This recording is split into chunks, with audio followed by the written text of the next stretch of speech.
Nicho com... Ah, deu. Então, boa tarde a todos. Meu nome é Daniela Dias Oliva, eu sou fisioterapeuta, fui aluna do pessoal do NAPEM, desde 2021 e desde então venho estudando a neuromodulação, mais da modalidade TDCS, mas também como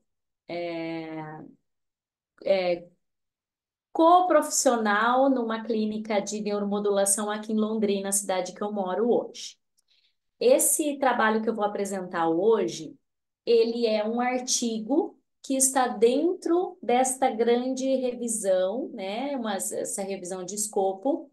E o nosso assunto de interesse hoje é o uso da estimulação auricular do nervo vago em pacientes com enxaqueca, né? Como eu sou da área mais da tontura e tudo, especificamente estudo mais a enxaqueca vestibular, mas a gente tem tido muitos estudos relacionados à enxaqueca em geral, e a gente sabe que o pano de fundo, né, a doença base é a migrânia. Então, por isso, ele se aplica também para os sintomas vestibulares. Então, esse grande estudo que já foi apresentado outro dia pelo Lázaro, né, a aplicação clínica da estimulação transcutânea do nervo vago, essa revisão de escopo, ele foi publicado, então, em fevereiro de 2024, na revista Disability Rehabilitation, e ele avalia muitos estudos é, que foram utilizando de revisões sistemáticas e tudo da área de estimulação vagal, especificamente, né, de estimulação transcutânea auricular do nervo vago. É algo que eu já tenho utilizado bastante e tenho tido alguns efeitos bastante interessantes assim na prática também. A estimulação, então, ela é uma terapia que cada vez mais é emergente da neuromodulação não invasiva e os parâmetros de estimulação ideais, os protocolos eficazes, os protocolos SHAM e de segurança são algo que tem sido pauta dos estudos, assim como efeitos adversos e efeitos específicos em determinados doenças ou condições dos pacientes, né? Então, essas revisões sistemáticas, elas indicam que a TAVMS tem efeitos terapêuticos, inclusive com redução de convulsões na epilepsia, melhorando os sintomas de depressão, zumbido e também funções motoras em pacientes com AVC, coisa que também é muito interessante de nós estudarmos um outro dia, talvez um outro grupo, mas fica a dica aí para a gente ler sobre isso, quem é fisioterapeuta da área neurofuncional. E nessa apresentação, a ênfase, então, do artigo que traz da abordagem da migrânia, tá? Então, ainda sobre o grande estudo, né? São ensaios clínicos randomizados, e 6 estudos relataram a enxaqueca. Mas, dentro desses 6 estudos, eu escolhi um especial, e daí já vou justificar por quê. Mas, nesses 6, eles relatam, né, tem evidências consistentes da melhora dos sintomas da enxaqueca. Então, o tratamento, o estudo escolhido foi esse, né, de Straub e colaboradores de 2015, em que ele estudou a estimulação transcutânea do nervo vago, né, auricular, utilizando deste recurso, é, e fez esse ensaio clínico randomizado e monocêntrico.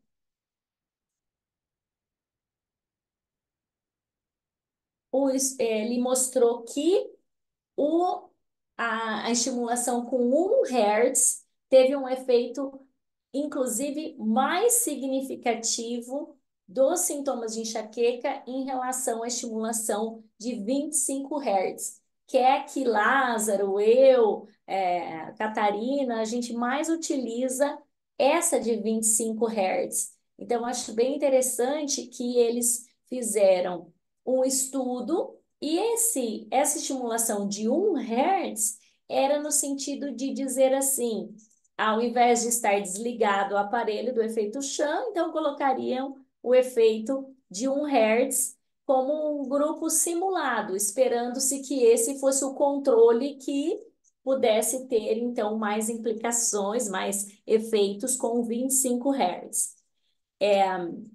Esse estudo, então, ele está disponível tanto no nosso grupo quanto nesse link aqui. E os outros estudos eram estudos observacionais, né? Também randomizados, e tiveram efeitos de descrição de caso num deles, utilizando inclusive um dos estudos que chama a atenção, é um que utilizou-se de 5 Hz, combinando com pressão positiva de vias aéreas, né? Para reduzir a enxaqueca numa pessoa com essa hemicrânia, que é um tipo de enxaqueca muito agressiva, tá? E teve efeitos interessantes com 5 Hz. Eu não estudei esses outros, trouxe mais esse para vocês, esse primeiro que eu citei. Então, eu quero, inclusive, trazer para vocês o tipo de recurso de instrumento que foi utilizado. Era um dispositivo chamado NEMO, que é da Alemanha, e ele é um estimulador colocado na concha do ouvido e tem um aparelhinho pequenininho. Ele é da marca tal, né? Do Banco de Dados Europeu, de dispositivos médicos. Então, tem toda a descrição aí, se alguém tiver interesse em adquirir, né? Algum no momento. Claro que a Anvisa tem liberado aqui no Brasil a da marca MicroStim, que é o que a gente utiliza, os gêmeos, né? Consiste em um estimulador elétrico portátil alimentado por bateria e conectado a um eletrodo auricular colocado na concha em contato com a pele. A impedância é medida automaticamente e o contato insuficiente vai aparecer aquele dispositivo dizendo que é para ajeitar ali de novo, porque não está conduzindo a onda, né? A estimulação. A aplicação desse estudo, então, foi feita uma série de pulsos elétricos com frequência de 1 Hz ou 25 Hz. E ele tinha um período de repouso de 30 segundos. Então, ficava 30 segundos ligado e 30 desligado para que evitasse a habituação.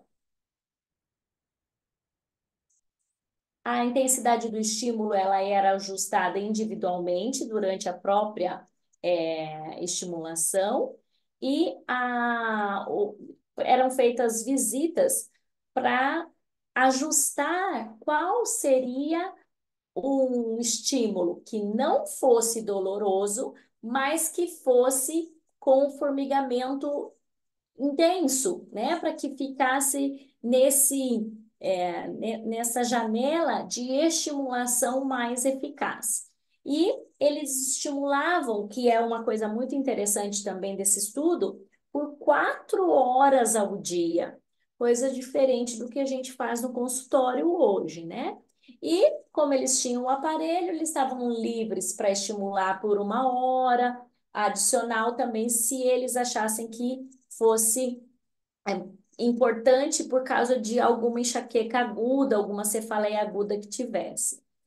Porém, o efeito imediato do uso da neuromodulação, né, que é a AVMS, não foi considerado. Então, foi feito o estudo e identificado nesses 28 dias. Não era feito um relato dos efeitos dele agudos, que também a gente sabe que outros estudos trazem que há um efeito, né?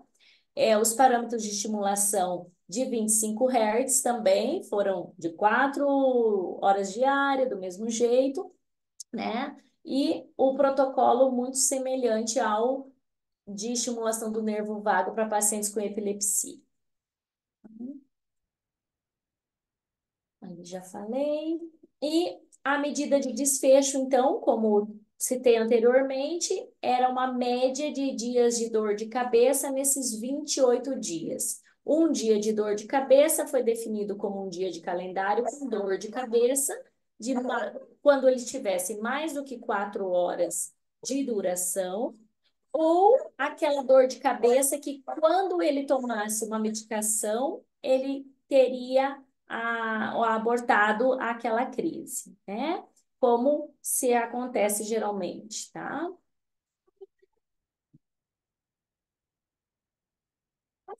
Oi, filha. Bom, os parâmetros de resultados primários e secundários. O que, Felipe?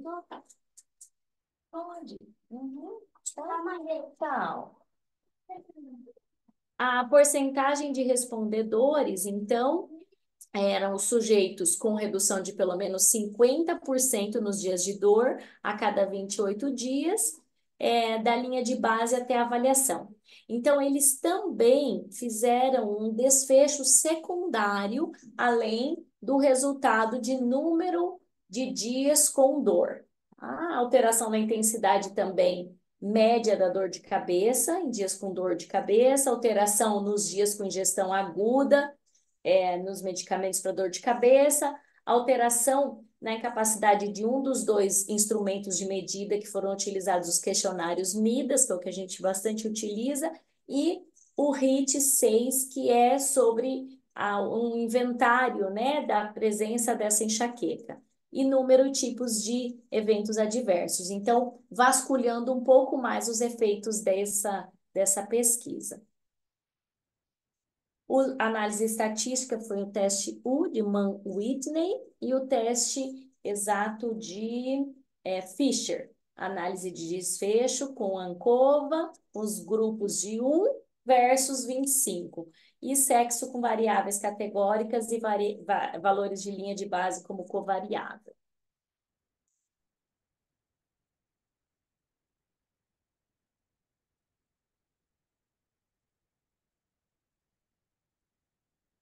O estudo, então, foi conduzido de março de 2012 a julho de 2014. Um total de 46 pacientes foram randomizados para o grupo de 1 Hz, 22, o N, e o grupo de 25 Hz com N de 24. 6 pacientes abandonaram o estudo e no estudo ele descreve toda esse abandono, os motivos deles terem abandonados, que eu não vou entrar em detalhes agora, mas que estão aqui, tá? 3 deles por efeitos adversos. É interessante que nós estamos com a possibilidade de relatar os efeitos adversos, né, com o TDCS, inclusive nesse estudo que a Kátia e a Abraão estão conduzindo, e é muito interessante. Por quê? Porque às vezes eles não são relatados, né? Então, chamar atenção para isso também. E era interessante, e era necessário que 12 semanas de tratamento fossem completadas. Tivemos um N de 17 que completaram com 1 Hz e um N de 22 dos 24 que completaram com o estímulo de 25 Hz.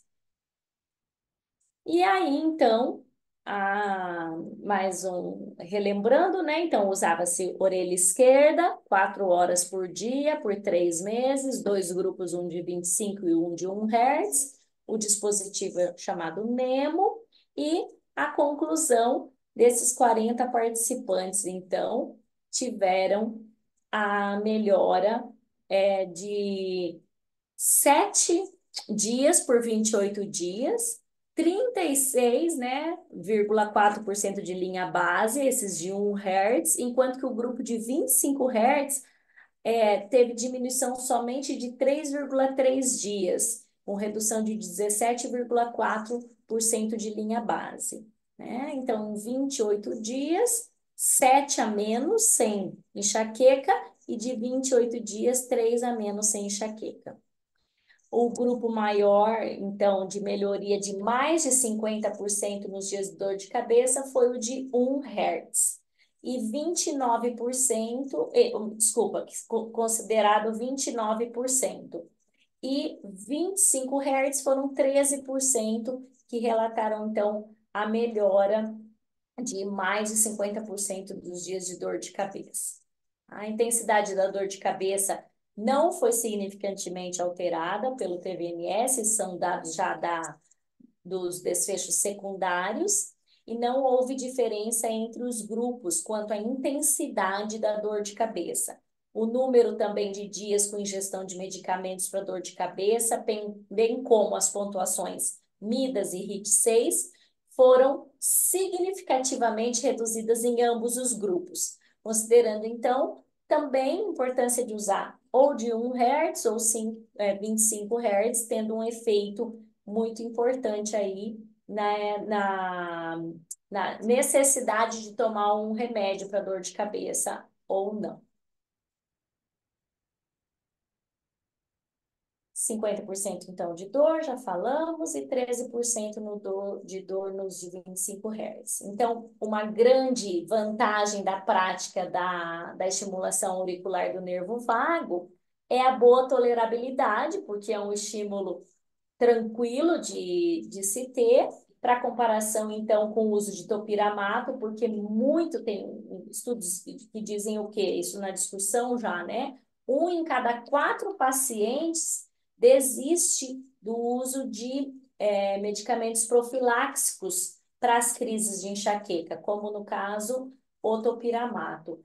E nesse estudo, apenas 3 dos 46, então, desistiram em relação aos efeitos colaterais. Então, muito menos do que 25%, sendo 7%. Né? Todos os 3 também ocorreram no início do estudo, e a justificativa que tinha uma úlcerazinha no local da estimulação.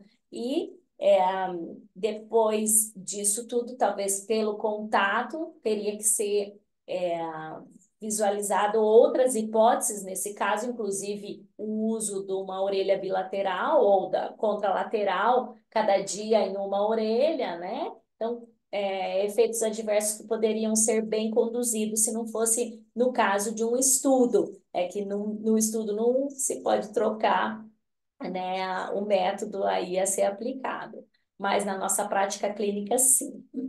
A terapia pode ser também combinada com outro medicamento, tratamento medicamentoso, né, sem risco de efeitos adversos. E aí, além de tudo isso, o TVNS permite que os pacientes continuem trabalhando, fazendo todas as atividades, né, mesmo com a estimulação, então, na orelha, levando uma alta conformidade com os tempos de estimulação. No entanto, os efeitos de longo prazo ainda precisam ser estudados e a sustentabilidade da eficácia do TVNS ainda são desconhecidos. Obviamente, vão ter muito mais estudos e nós podemos estar estudando mais esse uso mais continuado também em outros ensaios clínicos apropriados. Então, volto aqui para o grande estudo do qual eu retirei esse estudo de migrânia e trouxe para relembrar aí com vocês que as implicações para a reabilitação, incentivando o uso do TAVMS, que seria um efeito terapêutico, além, né, dos pacientes com migrânia, incluindo depressão, epilepsia e acidente vascular cerebral.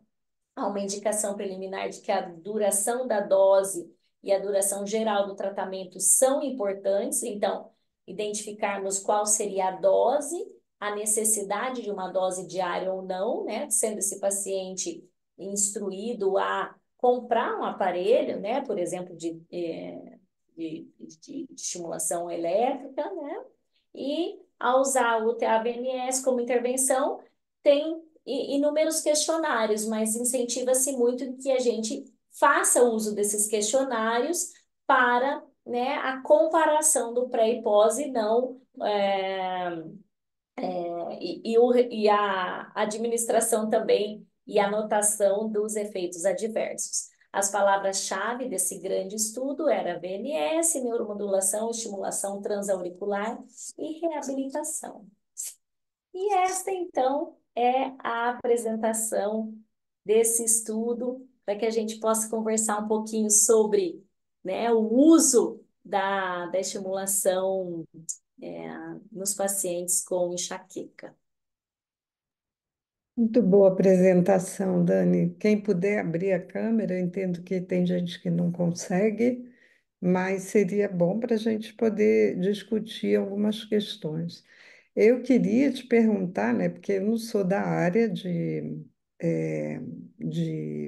equilíbrio, né, de vestibular, nem de migrânia, né? Eu trabalhei com dor crônica, mas muito mais dor neuropática periférica por compressão nervosa periférica.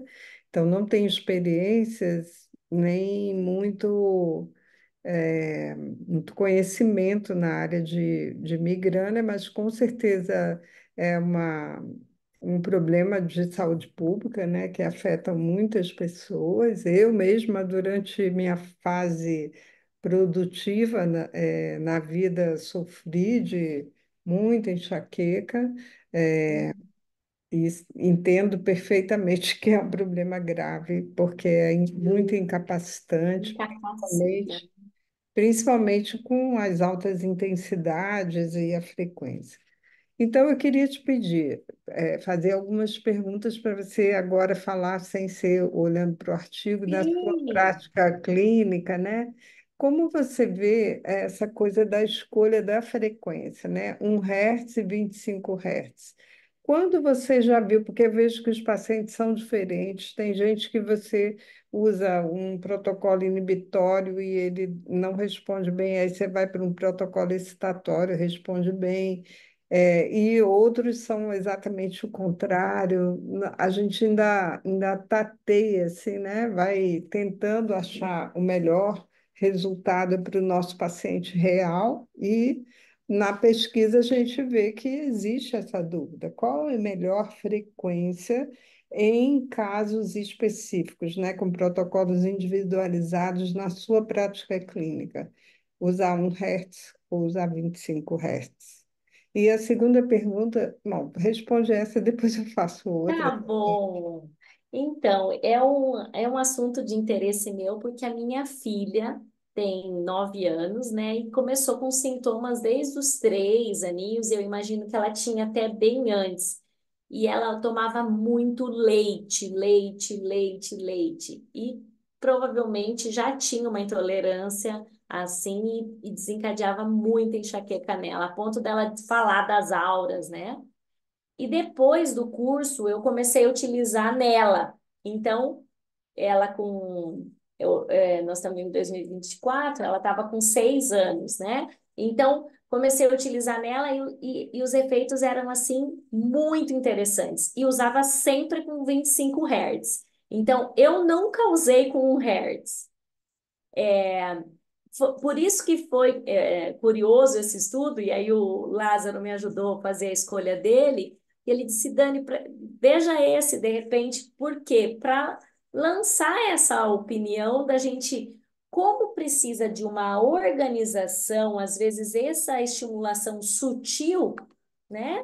Ela já vai fazer o efeito, porque inclusive técnicas que a gente utiliza de toques sutis, nós não vamos ficar fazendo isso porque nós vamos estimular mais. Então, talvez nessa linha poderia ser. A partir de agora, eu até vou tentar. De repente, algum paciente que não tenha tanto efeito com os 25 Hz, e vou colocar em mim também. Eu não tenho com crises assim, mas eu vejo uma irritabilidade e tal. E hoje a gente vai tendo práticas de saúde melhores, tomando muito mais água, a gente descobre, né, como manusear essa possível enxaqueca.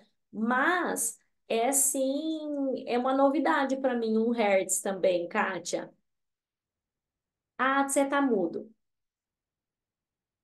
Então, na prática clínica, você nunca usou 1 Hz, Não, não viu ainda isso. Ok. não. Então, vocês, na prática, veem um bom resultado com 25. Com 25. E a pergunta é, né? Você está mexendo com um nervo craniano que tem efeito sistêmico, né? Que a gente sabe que ativa sistema nervoso autônomo. E aí fica a pergunta, né? O sistema nervoso autônomo ele precisa de um estímulo é, sutil ou de um estímulo de maior Maior. intensidade? Eu não sei, né? O que que o sistema nervoso autônomo precisa, né? Eu não sei mesmo, mas é, acho interessante essas perguntas e acho que vale a pena continuar pesquisando, porque pelo resultado do artigo, 1 Hz foi melhor que 25 Hz, né? Aí Sim, você não ficou morrendo de vontade de tentar aplicar nos pacientes para ver? com certeza, com certeza. E queira ou não, quando a gente fala para os alunos, né, que a gente dá curso de fisioterapia, de fonoaudiologia, que a crise de enxaqueca ela é muito confundida com uma crise de VPPB. E pensa a pessoa que já está com uma hiperexcitabilidade do sistema nervoso central, sem o controle top-down, e você fazer manobra esperando que vai melhorar aquela vertigem, né, rotacional, coisa que 1 Hz, vamos dizer assim. Então, o que eu falo cada vez mais, e isso me deu mais base, o que o paciente precisa é de parar, uma musiquinha. Às vezes ele nem consegue receber um toque, né? Hum. Então, o mindfulness, outras técnicas, assim, um escalda-pés eu já fiz.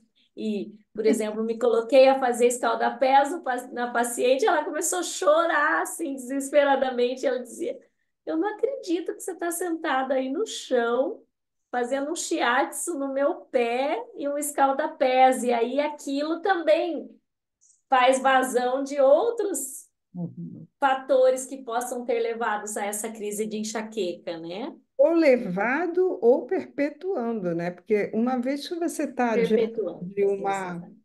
de uma dor muito intensa, todos os sistemas entram em alerta, né? E a gente começa a dis- gerar disfunção em várias outras coisas. As pessoas ficam falando, ah, porque isso é psicológico. Não, toda dor é Não. psicológica. Não tem como não ser psicológica Ela também. é A gente não vê percentual, a né? psique faz assim, já que eu estou com dor, deixa a psique lá de lado, eu vou ficar só com a dor do corpo. Não existe Aham. isso, né? O sofrimento, às vezes, da dor intensa, ele com certeza desestabiliza nosso funcionamento psíquico, porque o funcionamento psíquico é cérebro também, né? E dor Hum, também é cérebro, então tá tudo ligado. Eu acho muito importante que a gente faça muitos estudos nesse campo, inclusive para determinar a dosimetria, né? Eu vejo que a gente vai pegando os artigos e tenta imitar aquilo ali, propõe 10 sessões consecutivas. No entanto, uhum, às vezes você vê um melhor resultado quando você intervala, as sessões. uhum, Porque o paciente diz, eu não posso, não tenho condição de vir todos os dias, então eu só posso vir 2 vezes por semana. E aí você vai se adaptando e de repente você descobre, meio que nem esse artigo, né, que era 25 Hz, de uhum. repente descobre que 1 Hz pode ser suficiente, então para que fazer tanto? E pode ser até melhor do que. Pode ser melhor, que foi o mais curioso, né? Exato, muito Uhum, interessante o estudo, e eu acho que a gente tem muito para caminhar ainda, principalmente em dosimetria, na neuromodulação, sabe? Principalmente com TAVNS, que tem mostrado efeito incrível em relação a vários quadros. A gente está usando num paciente com AVC e deu uma resposta realmente extraordinária.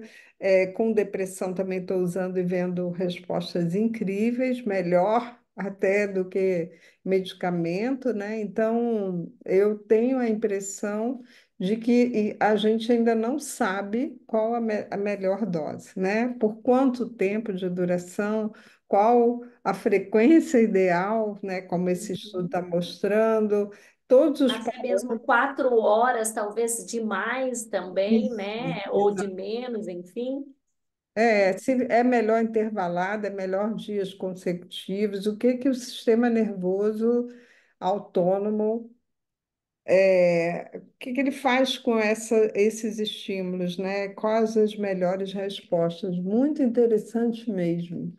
É, Kátia, e essa correlação da enxaqueca com o nervo vago é muito, muito, muito interessante. Inclusive, o Dr. B, que é um que tem um livro, deixa eu até pegar aqui para mostrar para vocês, é um livro maravilhoso.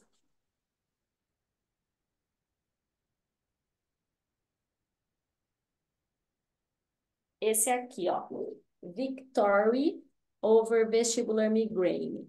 Tá? Esse é o Dr. B. Ele coloca muita correlação da migrânia com todos os outros sistemas, inclusive dor lombar, rouquidão, uhum. maior salivação, assim, sai um líquidozinho do nariz, a vermelhidão do olho, como se fosse uma infecção urinária, mas só aquela sensação de vontade de uma hiperreflexia de bexiga, alterações gastrointestinais com diarreia ou ressecamento das fezes, é, ansiedade, depressão, convulsão, Posso te pedir o pânico. favor de você fotografar esse livro aí e botar lá no grupo? Porque Claro, eu acho que claro. se ele fala bastante sobre o sistema nervoso autônomo, a gente deveria estudar bastante esses efeitos para a gente poder estar, justamente, já que a gente está vendo que TAVNS funciona para tantas coisas, é o projeto do Carlos é com ansiedade, né? A gente ainda não encontrou ensaio clínico com ansiedade e TAVNS, aí por isso que ele vai fazer esse estudo com TEPT, né, no caso específico Ai, que legal. de estresse pós-traumático, mas a gente acredita que também vai ter um efeito, mas a gente precisa justamente dessa fundamentação é, teórica, né, de como o sistema nervoso autônomo responde e controla os circuitos frontolímbicos, principalmente, né, que tem a ver com as áreas afetadas no TEPT, né? Então, muito Uhum. importante para a Ah, gente. eu Legal. acredito que o Dr. B vai ser um excelente autor para vocês pesquisarem isso. Inclusive, eu tenho algumas palestras dele que eu coloco aqui nos slides. Eu vou dar aula esse final de semana em São Paulo e estava preparando os slides, por isso estou cheia das coisas ali sobre esse tema também. Ah, Então, muito, vamos trocar mais ideias. muito interessante. Acho e é interessante porque não é exatamente extracefálico, mas é como se você pode chegar, que nem a estimulação periférica, né? Isso. Uhum. Você pode chegar a modular o sistema nervoso central sem estar diretamente no neurônio do cérebro, né? Você Sim. vai por vias muito mais, vamos dizer, mais seguras para o paciente, né? Porque, Uhum. quer dizer, se bem que o sistema nervoso autônomo tem seus riscos também, né? De Sim, estimular. mas a própria condução, claro, é um artigo só, mas, por exemplo, os desconfortos mínimos, assim, de reações adversas, né, notáveis. Claro que a gente vai ter mais respostas depois. Eu fiquei com uma dúvida. Quando eu falei da Anvisa, na hora da apresentação que eu me lembrei, é para o TDCS, não para a estimulação vagal, porque com o TMS, com o eletrodo de contato, se faz a estimulação vagal. Qualquer Todos. Eu, estimulador. eu, eu me equivoquei na hora ali, que eu lembrei Não, mas da. o TAVNS, o aparelho Gênios da NKL, ele tem a opção já pré-programada para fazer Isso. estimulação vagal.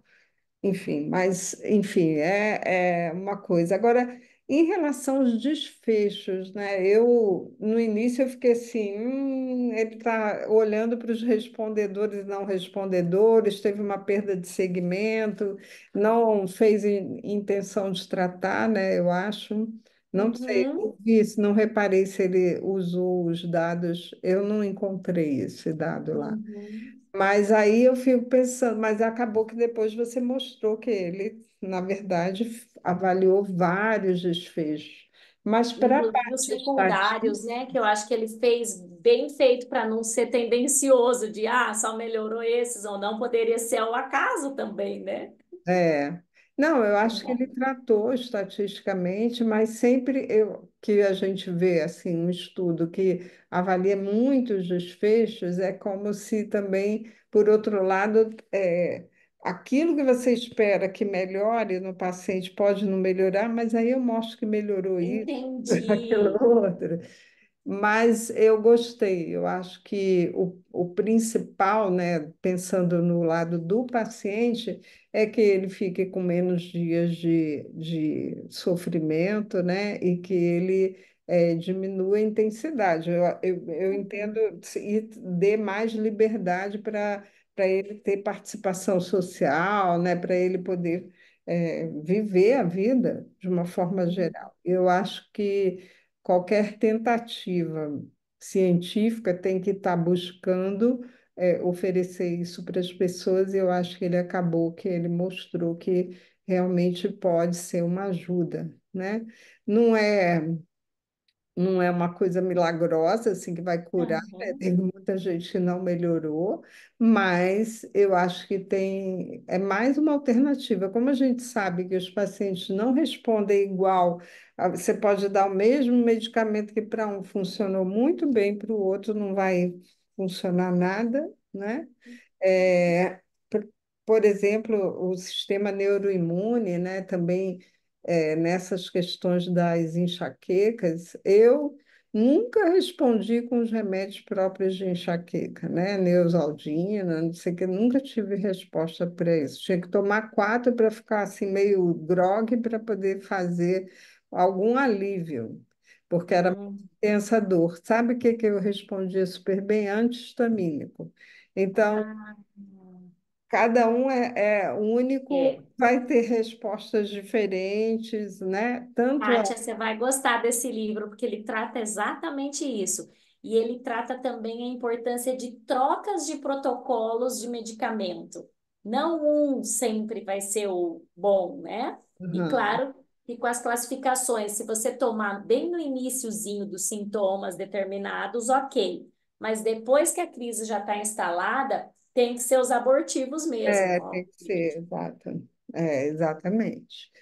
E, enfim, parabéns, Dani. Muito bom esse trabalho que vocês continuem mostrando para a gente.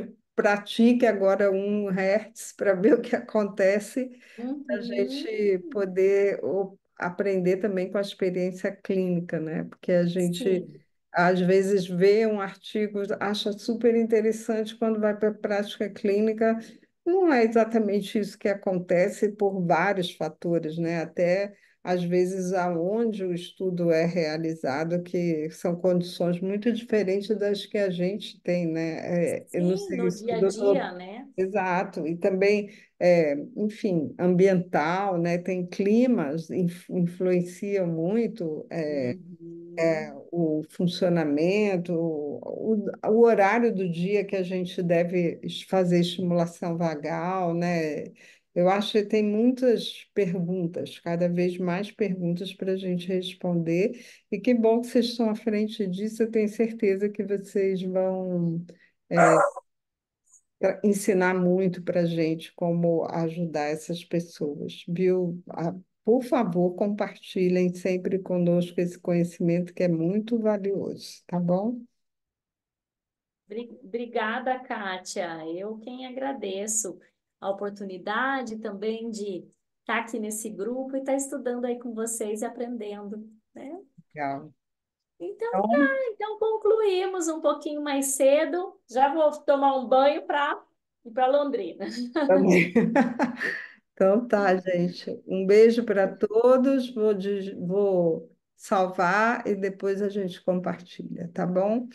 Muito Sim, um obrigada, Dani. abraço. Beijo. Obrigada, tchau.